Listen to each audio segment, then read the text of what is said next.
क्योंकि जर्नलिस्ट का ये मिथ है कि वो करप्ट हैं। दिन भर केवल कमियां खोजना है, उनको तो ऐसा ही लगेगा। एक जर्नलिस्ट का जीवन कितना कठिन है। आज खबर क्या है, 5 बच्चों की मां प्रेमी के साथ फुर। आपने ये चीज जब स्टेप उठाया था पत्रकारिता का, तो आपको कुछ चैलेंजेस क्या फेस करने पड़े थे इसमें? कि हम जैसे करते भी हैं, हमारे हाथ दर्जनों जेल गए, 1-2 नहीं गए। ऐसे गोमती पर 9 साल से सीबीआई जांच चल रही है, लखनऊ की गोमती पर डबल इंजन की सरकार है। सर, आपने वो अंजना ओम कश्यप और खान सर वाला केस तो सुना ही होगा। डिफेमेशन का केस उन्होंने खान सर पे डाला था। काहे नहीं राम मंदिर पर बोल रहे हैं, बोलिए खजाना चोरी पर। नमस्ते आप सबको। आज मैं हूँ ब्रजभूषण दुबे जी के साथ, जो यूपी के नंबर 1 जर्नलिस्ट हैं। तो सर, कैसे हो आप? बढ़िया है। कैसा रहा आपका यहाँ तक का सफर?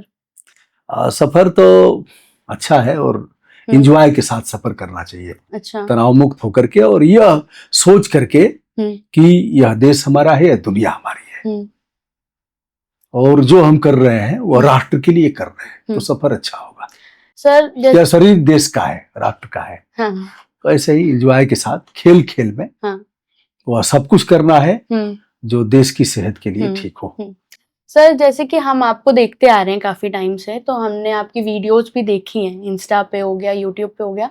तो जैसे बाकी जर्नलिस्ट हैं, पत्रकार हैं, जो कि किसी कंपनी से जुड़े हुए हैं, तो उनके बात करने के तरीके में और आप में काफी डिफरेंस है। मैंने आपकी एक वीडियो देखी थी, जो भरत तिवारी केस हुआ है अभी बिहार में। आप वहां पे भी गए थे शायद, आपने वहां पे भी पूरा सर्वे किया था, वहां जाके न्यूज और वो सारी चीजें कवर करी थी। तो सर, आपको क्या चैलेंजेस आए इतना, मतलब कि दुनिया के सामने सच्चाई लाते वक्त? क्योंकि जर्नलिस्ट का ये मिथ है कि वो करप्ट हैं, भ्रष्टाचार के साथ चलते हैं। ये चीज काफी जगह सुनने को मिलती है आए दिन। तो मैं आपसे जानना अपने कितना भ्रष्टाचारी हो? मैं सर, मेहनत करती हो, मेहनत करती हो, हाँ, मेहनत का पैसा मिलता है। हाँ, अब देखो, जिनको काम नहीं करना है, हाँ, दिन भर केवल कमियां खोजना है, उनको तो ऐसा ही लगेगा। एक जर्नलिस्ट का जीवन कितना कठिन है और कंटका किरण मार्ग है। रास्ते भर और जीवन में इसके बहुत संघर्ष है। पढ़ाई लिखाई है, 13-14 घंटा, 12 घंटा। जब तक भीतर घुसेगा नहीं, जब तक किताब के भीतर नहीं जाएगा, जब तक तह तक नहीं जाएगा, उसको सुनेगा कौन? लोग फालतू बैठे हैं क्या? आज तमाम टेलीविजन लोगों के घर में बांध करके रख दिए गए, खत्म हो गए। अब किस पर भरोसा है? सोशल मीडिया पर जो ऐसे क्रिएटर हैं जो सच्चाई को दिखाते हैं, भीतर तक तह तक जाते हैं। बेचारे कितने मुकदमे हुए, कितने मारपीट हुई, कितनी की जाने चली गई, कितना चैलेंजेस है उनके जीवन में, इसको तो वही जान सकता है। तो जहां तक यह सवाल है कि कोई हमें खतरा नहीं हुआ, बड़ा आनंददायक जीवन रहा, कोई आया भी नहीं और समर्थन लोगों का मिला। लोग जान जाते हैं कौन कैसा है। ठीक है, उस तरह के लोग भी हैं। अब फिर मैं कहूंगा कि उनके सामने जीविका का क्या संकट है। पत्रकार ठीक है, जो बहुत बड़े लोग हैं, उनकी बात मैं नहीं करता, उनके लिए तो आगे पीछे लक्ष्मी जी घूम रही हैं। लेकिन बेचारे जो फाइट कर रहे हैं, एक मोबाइल लेकर के, एक छोटा सा स्टैंड, 500 का स्टैंड ले लिया, कोई बनाने वाला भी नहीं, अपने ही बना करके ऐसे पकड़ करके चिल्ला रहे हैं। उनका जीवन कितना दुखमय है। कैसे वह शाम को सब्जी ले पाएंगे, ले जाएंगे घर पर? तो यह भी है। इसलिए मैं कहना चाहूंगा कि संघर्ष बहुत है जीवन में, और संघर्ष का ही आनंद है। सब कुछ अगर मिल जाएगा तो व्यक्ति फाइट नहीं करेगा, और जो उभर करके आना चाहिए क्षण करके, वह नहीं आ पाएगा। तो ऐसे ही मेरा भी जीवन रहा। कुछ और अगर पूछना हो तो बताओ। सर, आप पहले पॉलिटिक्स में थे, जैसा कि हमें पता है, और आपके मतलब हम नेता से पत्रकार हो गए। हाँ, नेता से पत्रकार, ये कैसे, मतलब कैसे आपके दिमाग में है? क्योंकि आप तो उस चीज के बीच में थे जिसपे पूरा मीडिया चल रहा है। बेटा, मैं देखता था प्रिंट मीडिया पहले था, कापी कलम लेकर के, फिर मैं उसी पर आता हूँ कि क्या करना चाहिए और जो नहीं हो रहा है। कापी कलम लेकर के मैं देखता था, और पत्रकार सवाल पूछते थे, नेता पसीना पसीना होता था। क्या पारदर्शिता थी और क्या पत्रकारिता का धर्म था, क्योंकि कोई रिकॉर्डिंग तो होती नहीं थी। लेकिन जो नेता बोलेगा उसी को लिखता था। यह नहीं है कि फालतू कुछ लिख दे। जबकि फालतू कुछ लिखते अगर तो भी सुन कौन रहा है, कोई रिकॉर्ड तो है नहीं, लेकिन वही लिखते थे जो नेता बोलता था। क्या सवाल, शानदार सवाल दागते थे नेता, पसीना पसीना हो जाता था। नेता भी अच्छा था तब। नेता ऐसे लोगों को प्रशस्ति करता था और कहता था, ऐसे कई मुख्यमंत्रियों को मैं जानता हूं और कई पत्रकारों से मैंने बातचीत किया, वो लोग कहते थे, मुख्यमंत्री जी कहते थे कि मैंने वह खबर आपकी देखा था, हमको थोड़ा पहले बता दिया करिए तो हम उसमें सुधार कर लेंगे। आज वह चीजें नहीं है। तो मूल विषय यह था कि कितनी तैयारी करता था कलम का सिपाही, तब कहा जाता था कलम का सिपाही। लोग एक एक चीज पढ़ते थे, अब वो चीजें नहीं रही। अब बर्तनी का ज्ञान नहीं रहा, लिखावट का नहीं रहा, और बस खबर क्या है, आज खबर क्या है, 5 बच्चों की माँ प्रेमी के साथ फुर, 5 बच्चों की माँ प्रेमी के साथ फुर, यह कलम का समाचार यही है। तो इसलिए आज भी बड़ी चुनौती है। आज के युग में तो और चुनौती है। उस समय तो जो लिख दिए, आज तो बोलना है, अपने भी बोलने की तैयारी करना है, उनसे भी बुलवाना है, कुरेद करके सवाल निकालना है, रिस्की गेम है, जाकर के शूट करना है। ऐसे तमाम स्थल हैं जहां जाने पर आपको खतरा होगा, हाथ पैर टूटेगा, लोग जान मार देंगे। तो बड़ा चुनौतीपूर्ण कार्य है और सोशल मीडिया का युग है। इनके लिए प्रशस्ति। और हमारा जो जीवन, जहां तक पूछा है कि मैं लीडर था, तो मैं लीडर था, सोशल लीडर था।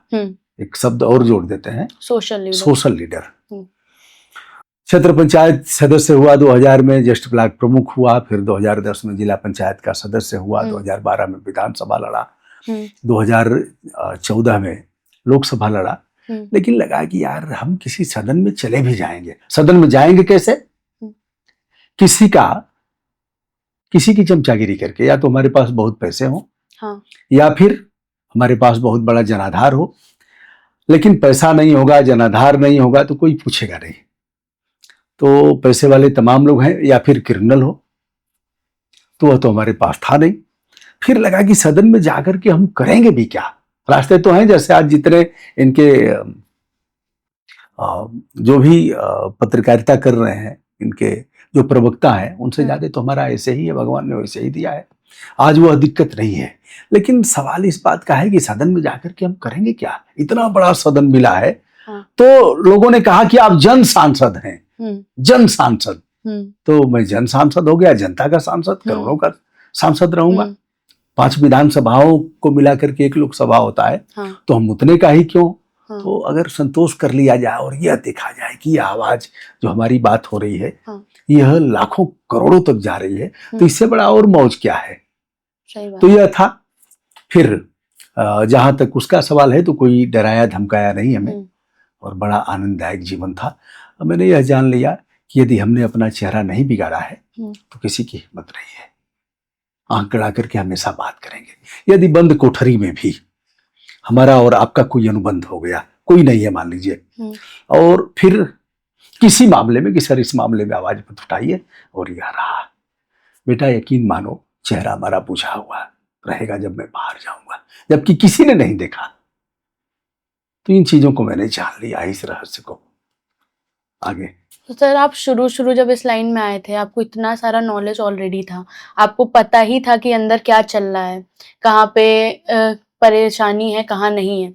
तो अगर आपने ये चीज जब स्टेप उठाया था पत्रकारिता का, तो आपको कुछ चैलेंजेस क्या फेस करने पड़े थे इसमें, कि लोगों ने आके बोला कि आपको अंदर की चीजें पता हैं, स्टिल आप जाके पत्रकारिता कर रहे हो, इस चीज का किसी को आपसे डर नहीं लगा कि आप कुछ बाहर बता ना दो अंदर? नहीं, हम जैसे करते भी हैं, हमारे आज दर्जनों जेल गए, एक दो नहीं गए, बहुत लोग सेवक जेल गए। मैं उठाता भी हूँ, और एक निश्चित मुकाम तक उसको पहुंचा करके बंद कर देता हूँ। जैसे सुप्रीम कोर्ट तक भी हम कुछ मामले ले गए, हाई कोर्ट तक ले गए, जहां तक हमारी सीमाएं हैं वहां तक ले गए, और उसके बाद उसको रख दिया, क्योंकि अंतिम सीमा तक हम नहीं ले जा सकते, लेकिन उसको वहां तक पहुंचाया। क्योंकि कल सवाल भी होगा कि उस मामले को आपने उठाया था, हुआ क्या? तो हम तो एक ही मामले में जीवन का अंत हो जाएगा, होगा ही नहीं। जैसे गोमती पर 9 साल से सीबीआई जांच चल रही है, लखनऊ की गोमती पर डबल इंजन की सरकार है। आदित्यनाथ योगी जैसे ही आए, मुख्यमंत्री पद की शपथ लिया, वैसे ही गोमती किनारे पहुंच गए। जाते ही वहां बुलाया, मुख्य सचिव और सब तो साथ में ही थे। हाँ। एसआईटी गठित कर दिया हाईकोर्ट के एक जज साहब के नेतृत्व में। हाँ। एसआईटी ने कहा साहब भी तो 1450 करोड़ पैसा खर्च हुआ है, 100 करोड़ का तो कहीं अता ही पता नहीं है। पहली बार इनके कलम की स्याही से, पहले नोक की स्याही से सीबीआई जांच की संस्तुति की गई और वो सीबीआई जांच 9 साल से चल रही है। कितने दिन से चल रही है? 9 साल से। 9 साल से 9 महीने में मातृत्व का प्रजनन होता है। 9 महीने में मतलब गर्भ धारण करने के बाद बच्चा पैदा। जांच कितने दिन से चल रही है? 9 साल से। सवाल कौन करेगा? तो अगर हम एक ही मामले में लग जाए तो हमारा तो जीवन खत्म हो गया। ठोकर मारेंगे, कहेंगे जांच क्यों नहीं हुई, कब तक जांच होगी, सीबीआई है कि जिंदा है, भाई कि मर गई, आदित्यनाथ योगी जवाब दो। घुस करके करेंगे। ठीक है, हमारा काम टोका टाकी करना है, हमारा काम हस्तक्षेप करना है, हमारा काम हथौड़ा बजाना है, हमारा काम यह भी देखना है कि जब लोहा गर्म हो तो हम हथौड़ा बजा करके उसको आकार दे सकें। हमारा काम यही है। और एक ही मामले को लेकर के हम दिन रात नहीं कर सकते। तो एक निश्चित मुकाम तक पहुंचा करके उसको छोड़ना, टोका टाकी करना, हथौड़ा बजाना और बताना, चोर को चोर कहना। यह भी एक बड़ी बात है कि हम चोर को चोर कहना शुरू कर दें। चोर का महिमा मंडन करेंगे तो चोरी और बढ़ेगी। इसलिए और अच्छे काम की प्रशंसा करना, अगर अच्छा कुछ हुआ हो तो हम कहेंगे बहुत अच्छा काम कर रहे हैं। मतलब आप ये चीज मानते हो ना कि जितने भी जर्नलिस्ट हैं, मीडिया है, ये सारे लोग इसीलिए हैं कि जितनी कमियां हैं इन पे सवाल उठाएं ताकि हमारा देश और सुधरे, किंतु अपनी आचरण में शुद्धता रखते हुए। अब जहां तक वही चोरी की बात आई कि ये चोर है, दलाल है, यह है, जनता ने मान लिया है। जैसे खाकी में सब तो चोर नहीं है ना, वर्दी धारण किए हैं, सारे नेता चोर नहीं है। खाकी और खादी सब तो चोर नहीं है। अब मीडिया तो सबको अधिकार है, हमें लोकतंत्र में अधिकार सबको दिया है। हम कोई डिग्री थोड़ी लिए हैं मीडिया की, लेकिन ठीक है 150 से अधिक देशों में देखा जाता है और यह हमको अधिकार दिया है संविधान ने। वाक और अभिव्यक्ति की आजादी का अधिकार है। तो जहां तक उसका सवाल है, पेट भरेंगे कैसे, तो इस पर भी सरकार को एक नियम कानून बनाना चाहिए। जो लोग हैं, बहुत से वकील ऐसे हैं जो शाम को सब्जी नहीं ले जा पाते हैं, उनका भी जीवन है। एक ही व्यक्ति को देखोगी कि यह कौन है भैया, कई 30 साल से ठेला लगाते हैं। क्या करते हैं बेचारे? उस चौराहे पर ठेला लगाते हैं। जीवन बीत गया ठेला लगाते हुए, अब लड़का भी ठेला लगा रहा है। तो जहां तक इनका सवाल है, मेहनत करें, मेहनत करके आगे बढ़ें। और ये मैराथन की दौड़ है। अब किसी को कोई पछाड़ नहीं पाएगा। जिसके पास दमखम होगा वह दौड़ करके आगे निकलेगा। तो करते होंगे लोग, करते हैं, मुकदमा भी दर्ज होता है, फर्जी मुकदमा भी दर्ज होता है। तो मैं यही कहना चाहूंगा उनसे भी कि खूब तबीयत से तैयारी करें। एक भी व्यक्ति दुनिया में ऐसा नहीं है, एक भी व्यक्ति जिसने कुछ अच्छा करना चाहा हो। मैं भारत की बात नहीं कर रहा हूं, उत्तर प्रदेश, बिहार और इनकी बात नहीं कर रहा हूं। दुनिया का कोई भी व्यक्ति ऐसा नहीं है जिसने कुछ अच्छा करना चाहा हो और लोगों ने साथ न दिया हो। लोग तो साथ देंगे। तो इसलिए मेहनत करें, मेहनत करके आगे बढ़ें। यह शरीर राष्ट्र का है, देश का है, उसका ध्यान देते हुए सब कुछ करें जो संविधान सम्मत है, लोकतंत्र जिसकी इजाजत देता है। सर, आपने अभी एक चीज बोली कि ठेला लगा रहे हैं, फिर बेटा भी ठेला लगा रहा है, ये सारी चीजें, और आगे बढ़ने से कोई नहीं रोक सकता जो कोई अच्छा काम करना चाहता है। तो आपको मैंने बोलते हुए देखा है, अभी भी मैं आपको बोलते हुए देख रही हूँ, आप एकदम सटीक, बिना किसी पॉलिश के चीजें बोलते हैं। आपको पता है ना, अभी नीट री एग्जाम फिर पेपर लीक हुआ है। उसके लीक होने से पहले हर जगह ये था कि अब की लीक नहीं होगा, लिंक्डइन बैन कराया, वो हाँ टेलीग्राम बैन कराया गया इंडिया में कुछ दिन तक। तो उसके बाद भी पेपर लीक हुआ और 9 लोग सेंटर पे पहुंचे थे किसी और बच्चे की जगह एग्जाम देने, और टोटल 30 लोग पकड़े गए थे जिनपे ये भी क्या बोलते हैं assumptions था कि वो चीटिंग रैकेट से जुड़े हुए हैं। तो आप इस पे कुछ बोलना चाहेंगे? देखो, इसमें एक तरफा हम किसी की गलती नहीं दे सकते। हमारी भी गलती है कि और माहौल ऐसा बना हुआ है, नकल का माहौल, और फिर यह कमियां दोनों तरफ से हैं। और भी स्ट्रांग होना चाहिए कि नकल ना हो। काहे 1500-600 किलोमीटर दूरी पर सेंटर भेज रहे हैं, लगाम में इनके दम नहीं है। अगर दम रहती तो ठीक है, अपने जिले में करा देंगे, बहुत से बच्चों का एग्जाम छूट गया। नेताजी का जुलूस निकल रहा था, उस जुलूस में फंस करके बच्चे परीक्षा केंद्र पर नहीं पहुंच पाए। तो ये कमियां दोनों तरफ से हैं और इसमें हमारा भी दायित्व है कि इसको हम ठीक करें। एक सवाल पहले आया था और मुझे याद आ गया कि ठेला लगाता था, जैसा कि उसको दोहराया। एक छोटी सी कहानी बताकर के उपसंहार किया जाएगा, मतलब इंड किया जाएगा। एक आध प्रश्न और हो तो कर लेना, हम कोई रोक नहीं रहे।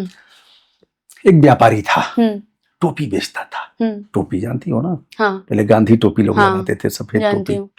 क्या जानती हो? टोपी लगाते थे, नेहरू जी वाली और गांधी जी। चलो अभिनंदन, बहुत सुंदर। तो टोपी लगाते थे, तो टोपी बेचता था। टोपी बेचते बेचते बेचते बेचते एक जंगल पड़ता था रास्ते में। तो एक दिन थक गया था, बरगद का वृक्ष था और वहीं बिछा करके गमछा लेट गया और टोपी लगाया था। टोपी लगा करके बेचता था। टोपी तभी बिकेगी कोई सामान जबकि हम उसका यूज करेंगे, खुद यूज करोगे। तो सो गया, टोपी लगा करके ही सो गया, नींद आ गई। बंदर थे वहां, बंदर उतरे और फिर टोपी वाला जो झोला था उसको लेकर के चले गए। तो जो ले गया वो सरदार था, वो अपने एक टोपी अपने लगाया, फिर जितने बंदर थे सबने टोपी लगाया, एक एक टोपी लगा करके कू कू कू कू करने लगे। अब जब उठा तो देखा बैग गायब, बंदर चिढ़ा रहे हैं टोपी लगा करके, जितनी टोपियां थी बेचारे की सब बंदर लगा लिए। बंदर तो पैसा देंगे नहीं, तो बेचारा खाएगा क्या? उसने एक तरकीब निकाला, कहा अच्छा ये सब तो बड़े नकलची होते हैं, रुको रुको एक प्रयोग करता हूँ, क्या पता सफल हो जाए। तो बंदर उछल कूद कर रहे थे टोपी लगा करके, कभी निकाल करके ऐसे करते थे, कभी टोपी लगा के चिढ़ाते थे। उसने क्या किया कि अपने सिर की टोपी उतारा और ऐसे ऐसे किया, ऐसे ऐसे ऐसे ऐसे कुछ देर तक किया कि सबका ध्यान आकर्षण हो जाए, ऐसे करके फिर फेंक दिया ऐसे झटक करके। बंदरों ने क्या किया? फेंक दिया टोपी। बंदरों ने भी ऐसे ही अपनी अपनी टोपी उतारा और ऐसे ऐसे ऐसे ऐसे करके फिर फेंक दिया। उसने टोपी इकट्ठा किया और कहा बेटा अब देखो, अब चलो, अब मैं ऐसी गलती नहीं करूंगा, अब टोपी में को मैं सुरक्षित रखूंगा। कहानी यहीं खत्म नहीं होती, कहानी आगे भी है कि जैसे कि कहा ठेला वाले का बेटा ठेला लगाएगा, ठेला लगाता गया, वैसे ही बंदर उसका टोपी वाले का बेटा फिर टोपी वाला रोजगार किया। पिता ने कहानी बताया था कि ऐसे हुआ था एक बार, पिता मर गया, बेटा टोपी बेच रहा था। संयोग ऐसा कि उसी जगह गया और सो गया वैसे ही रख करके। फिर बंदर आए और लेकर के चले गए।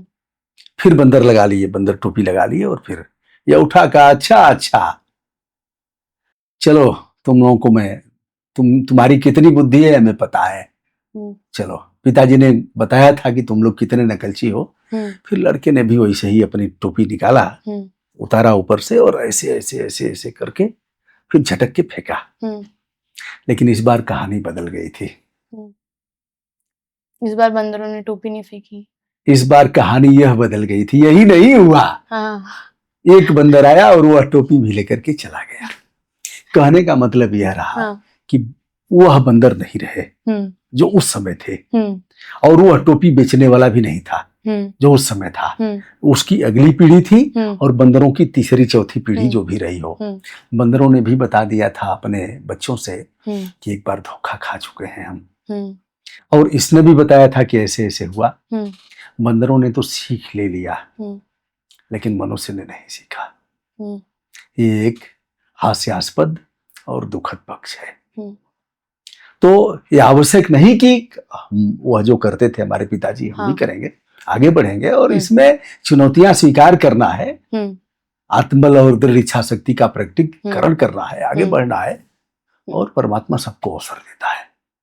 जिंदगी में एक बार सबको मौका मिलता है, कई बार मिलता है, रोज रोज मिलता है। एक ही बार क्यों, रोज रोज मिलता है। ये कहावत, और गुड वर्क करने का अवसर तो रोज मिलता है। किसी दिन बाकी नहीं है जो गुड वर्क करने का अवसर न मिले।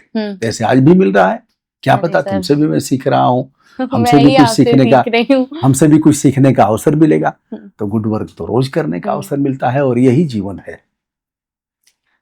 सर एक सवाल और पूछना चाहूंगी।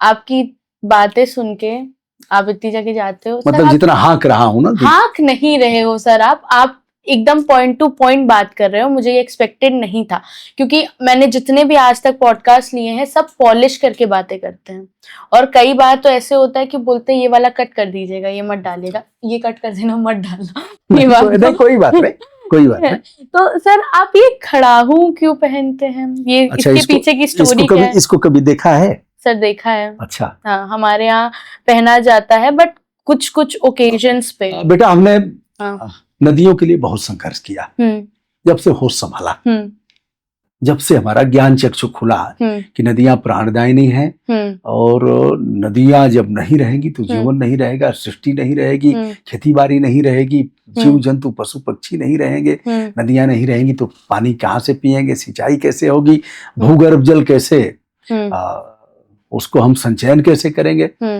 तो इन चीजों को जब से समझ में आया तब से मैंने संघर्ष करना शुरू किया। बात वही है कि कुछ होता नहीं है, नौटंकी जारी है। तो जैसे अभी भरत भूषण तिवारी के बारे में चर्चा कर रही थी, नौटंकी जारी है। और फिर हमने 16 जून 2024 को वाराणसी में वरुणा और गंगा के संगम पर यह खड़ाऊ धारण किया। यह एक संकल्प है, इसका एक धार्मिक और साइंटिफिक रीजन भी है। मैंने धारण किया कि अब जब तक नाले गिरने बंद नहीं होंगे तब तक मैं इसे, अपना एक संकल्प है, चल रहा है। सर आप जैसे और भी अगर हर जगह हर स्टेट में अगर आ जाए ना, तो मुझे लगता है कि जितना तो हम लोग 2 लोग हो गए ना। दो लोग हो सर गए, बिल्कुल, तो आप मुझे सिखाइए और मैं आपके पीछे पीछे चलूंगी। नहीं, हम आगे आगे चलना है। बिल्कुल, पीछे पीछे की आदत नहीं डालनी है।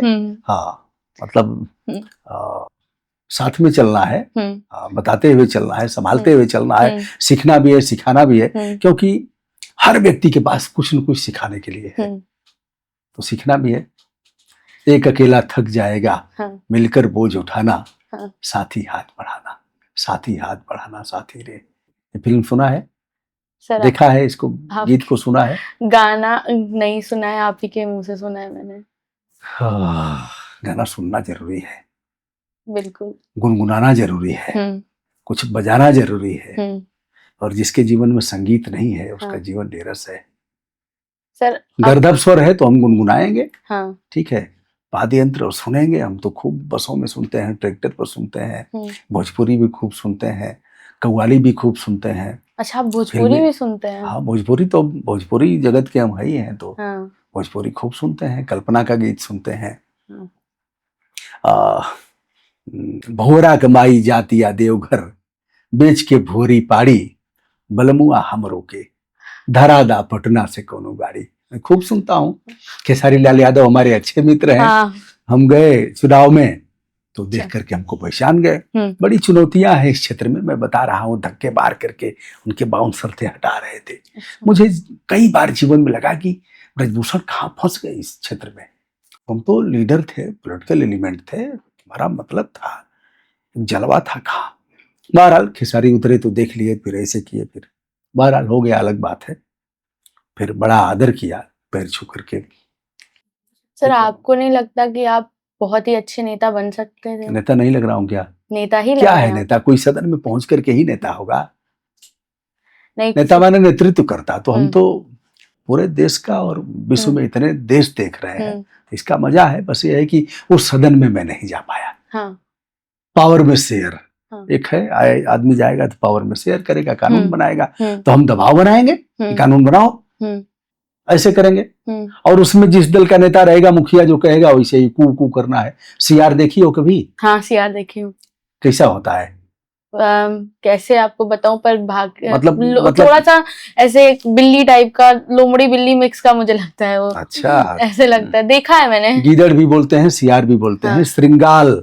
अगर संस्कृत में देखा जाए तो श्रृंगाल शब्द है, श्रृंगाल, नीला श्रृंगाल है एक। बहरहाल चलो, लंबी चर्चा होगी।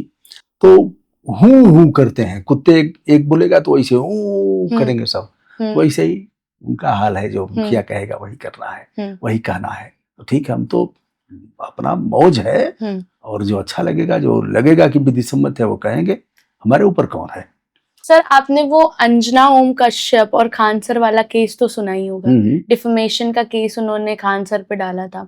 उसके बाद एक क्रिएटर है पूरब झा, उन्होंने एक वीडियो भी निकाली थी जिनमें उन्होंने एक पॉइंट उठाया था कि जो चीज आप बोल रहे हैं कि पत्रकार हैं तो हमें क्रिटिसिज्म करना चाहिए, हमें सवाल उठाना चाहिए जहां हमें लग रहा है कि गलत हो रहा है, कमियां हो रही हैं, ये सारी चीजों पे सवाल उठाना चाहिए, जो चीज उन्होंने वीडियो में बोली थी।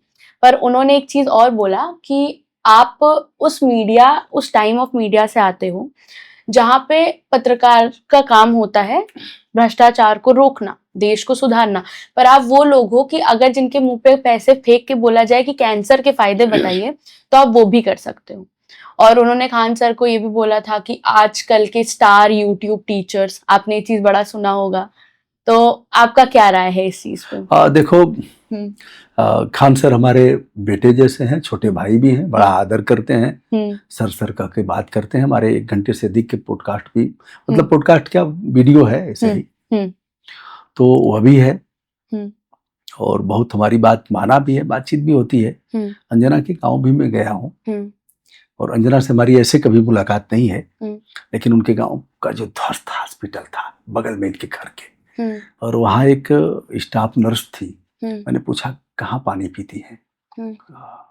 कुछ पानी नहीं है। हमने कहा कहाँ जाती हैं शौच के लिए? कहा नहीं है सर। वहीं मैंने ऐसी की तैसी किया, कहा तुम्हारा गांव तुमको नहीं दिखता है क्या? देखा है कभी हॉस्पिटल अंजना आकर के कि तुम्हारे गांव में? नैनी जोर उनका गांव है, बक्सर का ही है और ब्रह्मपुर विधानसभा है। तो मैंने किया, उसके बाद भाग के घर गई अपने, 3-4 दिन बाद गई, अपने घर गई, फिर उसकी सेहत में सुधार हुआ। तो पत्रकार का काम टोका टाकी हस्तक्षेप है। खान हमारे अच्छे हैं, बड़े प्रिय हैं। अब कुछ चीजों पर हमको आपत्ति है, जना चाहे जैसी भी हो, लेकिन यह कि खाना खाई या आज भी तलवे चाट कर आई हो, इन चीजों से मैं सहमत नहीं हूँ।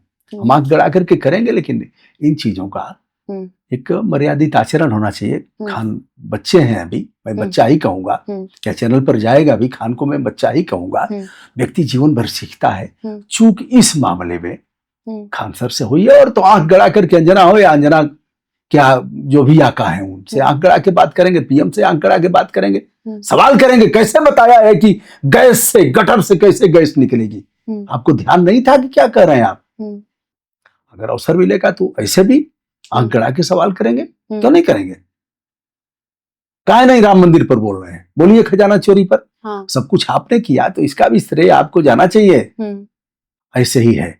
बहरहाल दोनों में केस चल रहा है। मैंने सबसे पहला पत्रकार मैं हूं जिसने कहा था कि अंजना ओम कश्यप मानहानि का मुकदमा करेगी।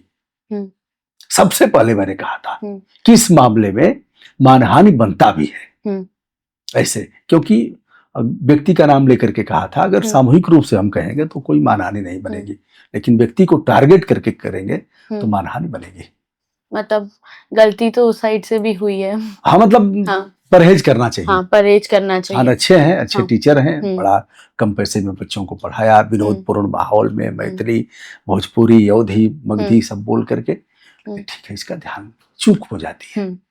ठीक है, तो अभी हमारे पास बातें बहुत करने को है सर, बट मुझे ऐसा लगता है कि आपके पास समय कम है, तो मैं तो ये आशा करती हूँ कि अगर मैं आपको इस लायक लगी हूँ, हमारा पेज आपको इस लायक लगा है, तो आप दोबारा जरूर हमसे मिलने आएंगे। प्रणाम। अरे सर, प्रणाम। हम बेटियों का प्रणाम अब कर रहे हैं और मैंने पश्चिम से सीखा है। तो चलो प्रणाम, आगे फिर बात करेंगे। नमस्ते।